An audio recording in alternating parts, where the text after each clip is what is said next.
Morning student. आज हम छठी जमात की दर्स की किताब अपनी ज़बान का चैप्टर नंबर सबक नंबर 3 चैप्टर नंबर 3 पढ़ रहे थे। इससे पिछली क्लास में हमने थोड़ा सा कुछ हिस्सा इसका पढ़ रहा था। अब इससे आगे का आज हम मुकम्मल करेंगे। तो आइए पढ़ना शुरू करते हैं। अगले दिन उसने ये बात दरबारियों को बताई। यानी कि हमने पढ़ा था कि एक किसान था, अपने खेत में काम कर रहा था। उसके पास राजा जो था वो महल से बाहर जाता है, तो वो उसके पास जाता है, तो वो उससे कुछ बातचीत करता है। तो उससे पूछता है राजा किसान से पूछता है कि तुम ये जो पैसा कमाते हो कितना पैसा कमा लेते हो। तो उसने कहा कि मैं 1 रुपया रोज का कमा लेता हूँ। तो उसने कहा कि तुम 1 रुपया रोज कैसे खर्च करते हो। तो उसने बताया था कि मैं 4 आने जो है अपने ऊपर खर्च करता हूँ। यानी कि 4 आने और 4 आने अपने बच्चों के ऊपर, 4 आने अपने माँ बाप के ऊपर और 4 आने जो है मैं सदका खैरात कर देता हूँ। तो अब इसके बाद आगे अगले दिन उसने ये बात दरबारियों को बताई और अगले दिन उसने ये बात दरबारियों को बताई और उसने सबसे उसका मतलब पूछा, मगर कोई भी इसका मतलब ना बता सका। यानी कि अगले दिन जो है उसने ये जो किसान की बात थी वो दरबारियों को बताई और उसने जो है सबसे इसका मतलब पूछा, इस बात का मतलब पूछा, तो किसी ने भी इसका मतलब नहीं बताया। वज़ीर बहुत होशियार था। उसने राजा से कहा, सरकार, कल मैं इसका मतलब आपको बता दूंगा। वज़ीर ने राजा से कहा कि कल मैं आपको इस बात का मतलब बता दूंगा। वज़ीर उसी दिन उस किसान के पास गया और उससे इस बात का मतलब पूछा।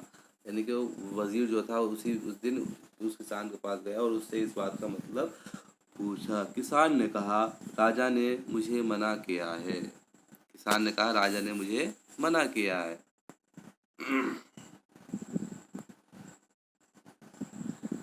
जब तक मैं 100 बार उसका मुंह ना देख लूँ तुम्हें इसका मतलब नहीं बता सकता। किसान ने कहा कि जब तक मैं राजा का मुंह 100 बार ना देख लूँ तो जो है मैं तुम्हें इस बात का मतलब नहीं बता सकता। वज़ीर ने कहा, कोई तरकीब बताओ। मैं राजा से वादा कर चुका हूँ कि कल उसे इसका मतलब ज़रूर बताऊँगा। इनके वज़ीर ने कहा कि मैं राजा से जो है वादा कर चुका हूँ कि मैं कल उसको इस बात का मतलब ज़रूर बताऊँगा। किसान कुछ देर तो सोचता रहा। किसान जो है पहले कुछ देर तो सोचता रहा और फिर उसने कहा, एक तरकीब है, तुम मुझे 100 अशर्फिया दो, मैं तुम्हें ये बात बता दूंगा। अगर तुम मुझे 100 अशर्फिया दो तो मैं तुम्हें ये बात बता दूंगा। वज़ीर इसके लिए तैयार हो गया। उसने किसान को उसी वक्त 100 अशर्फिया दे दी। अशर्फिया ही बोलते थे, सोने के सिक्के होते थे पहले ज़माने में, जैसे अब आज के ज़माने में सिक्के होते हैं, इसी तरीके से जो सिक्के चलते थे पहले ज़माने में उन्हें अशर्फिया बोलते थे। किसान बहुत खुश हुआ और उसने वज़ीर को सब कुछ बता दिया। अगले दिन दरबार में राजा ने वज़ीर से किसान की बात का मतलब पूछा तो वज़ीर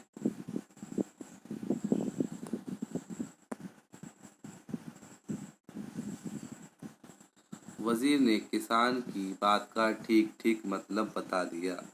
राजा को किसान पर बहुत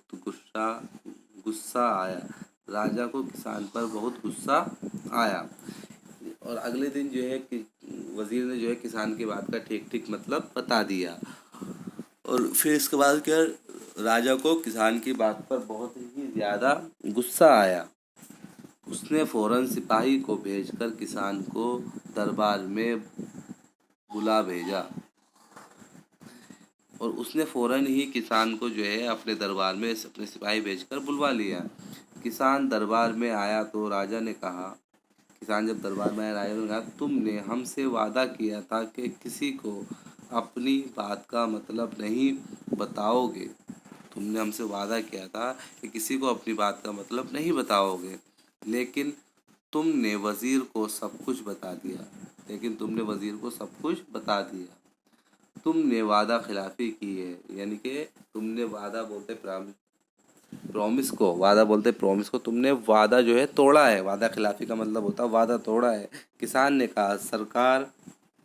कहा सरकार आपने वादा किया था कि जब तक मैं आपका मुंह 100 मर्तबा ना देख लूँ, इस राज को किसी को ना बताऊं। किसान ने कहा सरकार आपने कहा था कि जब तक मैं आपका मुंह 100 बार ना देख लूं, आपने कहा था कि मैं ये राज किसी को ना बताऊं। हाँ ठीक है, मगर तुमने एक मर्तबा भी मेरा मुंह नहीं देखा। राजा बोलता हाँ ठीक है, मगर तुमने मेरा एक मर्तबा भी मेरा मुंह नहीं देखा। सरकार मेरे पास 100 अशर्फियाँ हैं। नहीं सरकार मेरे पास 100 अशर्फियाँ हैं। उन पर आपकी तस्वीर बनी है। मैंने 100 अशर्फियों को देखकर ही ये बात बताई है।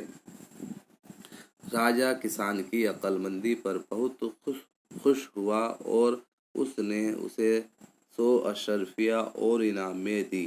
राजा जो है किसान की अक्लमंदी पर बहुत खुश हुआ और उसने उसे 100 अशर्फियाँ और इनाम में दी। किसान खुश खुश राजा को दुआएं देता हुआ अपने घर चला गया।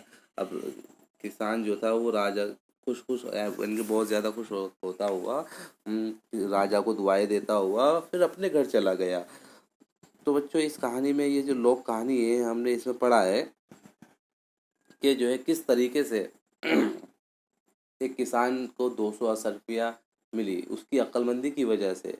पहले तो किसान ने अपनी जो जिस तरह से वो अपनी ज़िंदगी गुजारता था उसके बारे में राजा से बताया। फिर राजा ने ये बात राजा को उसकी ये बात बहुत अच्छी लगी, तो उसने जो है अपने दरबारियों से उस बात का मतलब पूछा, तो उसके दरबारियों से उसका मतलब नहीं बताया गया। फिर जो वज़ीर था उसने कहा कि मैं इस बात का मतलब कल बताऊंगा, तो वो जो है किसान से ये बात पूछने के लिए जाता है, तो किसान ने मुझसे पहले मना कर देता है। फिर बाद में कहता है कि अगर तुम मुझे 100 अशर्फिया दोगे तो मैं तुम्हें इस बात का मतलब बता दूंगा। तो फिर उसके बाद क्या होता है जो है वज़ीर उसे 100 अशर्फिया दे देता है, तो वो किसान उस बात का मतलब उसे बता देता है। फिर उसको राजा को उसकी इस बात पर बहुत गुस्सा आता है, तो राजा उसे अपने दरबार में बुलाता है। तो राजा कहता है कि तुमने अपना वादा तोड़ा, तुमने वज़ीर से ये बात क्यों बताई, मैंने तुमसे कहा था कि जब तक तुम मेरा मुंह 100 बार न देख लो तो तुम ये बात किसी को मत बताना। तो वो बोलता है कि सरकार मैंने जो है वो अपना वादा नहीं तोड़ा है, मैंने आपका मुंह 100 बार देख कर ही ये बात वज़ीर को बताई है। तो वो बोलता है कैसे, तो जो है वो बोलता है कि मैंने जो है मेरे पास 100 अशर्फियाँ हैं और आप इस पर आपकी तस्वीर बनी है, तो मैंने जो है आपका मुंह 100 बार देखा फिर इस बात को बताया है। तो राजा उसकी इस अक्लमंदी पर बहुत खुश होता है और उसको 100 अशर्फियाँ और इनाम में देता है। इस तरह से जो किसान था उसके पास 200 अशर्फियाँ हो जाती हैं और किसान बहुत खुश होता है और राजा को दुआएं देता हुआ अपने घर चला जाता है। तो बस ये एक लोक कहानी थी जो मैंने आप पढ़ाई है इस क्लास में। अब इससे अगली क्लास में हम पढ़ेंगे इसके क्वेश्चन आंसर। ठीक है, तो आज की इस क्लास में इतना ही है, बाकी अब अगली क्लास में पढ़ेंगे।